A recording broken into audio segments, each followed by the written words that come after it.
হঠাৎ করে ভাতা বন্ধ, অসহায় হয়ে পড়েছেন বৃদ্ধ। কথা বললেন আমাদের সঙ্গে জম্পুজলা ব্লকের প্রমোদনগর ভিলেজের শুক্রামপাড়া এলাকার বৃদ্ধ মদন দেববর্মার। প্রায় 6 মাস ধরে ভাতা বন্ধ রয়েছে। আগে তিনি ভাতা পেতেন, 6 মাস ধরে ভাতা না পাওয়ার বিষয়টি তিনি আজ সংবাদ মাধ্যমের কাছে তুলে ধরেছেন। কমের ভাতা স্যার আগে তো আমার 6 মাসে ধরে না পাই না, আগে কিন্তু পাই। 6 মাস বোঝাই গেছে গা। 6 মাস ধরে ভাতা বন্ধ না বন্ধ কিরে? বলো বলে যাই কি রে বড় করে টাঙ্গাল করতে হবে না। কোন ব্যাংক? গ্রামের বিশ্রামঞ্জ।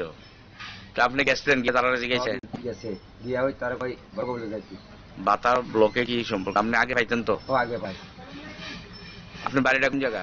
আমরা লাগছে পরমনগর শুক্রামপাড়া ব্লক জম্পুর। নাম কি আপনি? মদন দেব। তো এখন 6 মাস ধরে যে ভাতা পান না, চলেন কেমনি? কষ্ট করে দিলে স্যার মনে করছি কিছু কাজ করে কাজ করে চলে। বাড়িতে আর কেটা কেটা আছে? ভাই তো আমরা দুজনই পরিবার। আপনার বউর নাম কি? বাবা বউ ভাতা পাইনি না। তো আপনি এখন কি চাইতেছেন? তাই আমার এই 6 মাসে বাটা জায়গার মতন করে দিত আর কি। ভাতা যাতে ডুবে। হ্যাঁ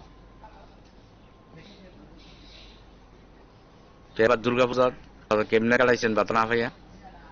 কষ্ট করেছে আমার নাতির প্রতি তো নাই সব মায়ের বাচ্চা আর কি করবো স্যার, কষ্ট করে চলে। আর এখন কিছু কিছু চাল সিরিঞ্জ টিরিঞ্জ খাই রেশনে এমনি চলে।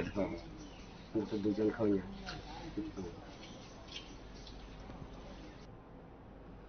আপনারা শুনলেন সেখানে ভাতা না পাওয়ার বিষয়ে মদন দেববর্মার প্রতিক্রিয়া। বিষয়গুলো নিয়ে ব্লক কর্তৃপক্ষ, ব্যাংক কর্তৃপক্ষ কথা বলে সমস্যার সমাধান করবে কিনা সেটা সময় বলবে। দেখতে থাকুন PV24।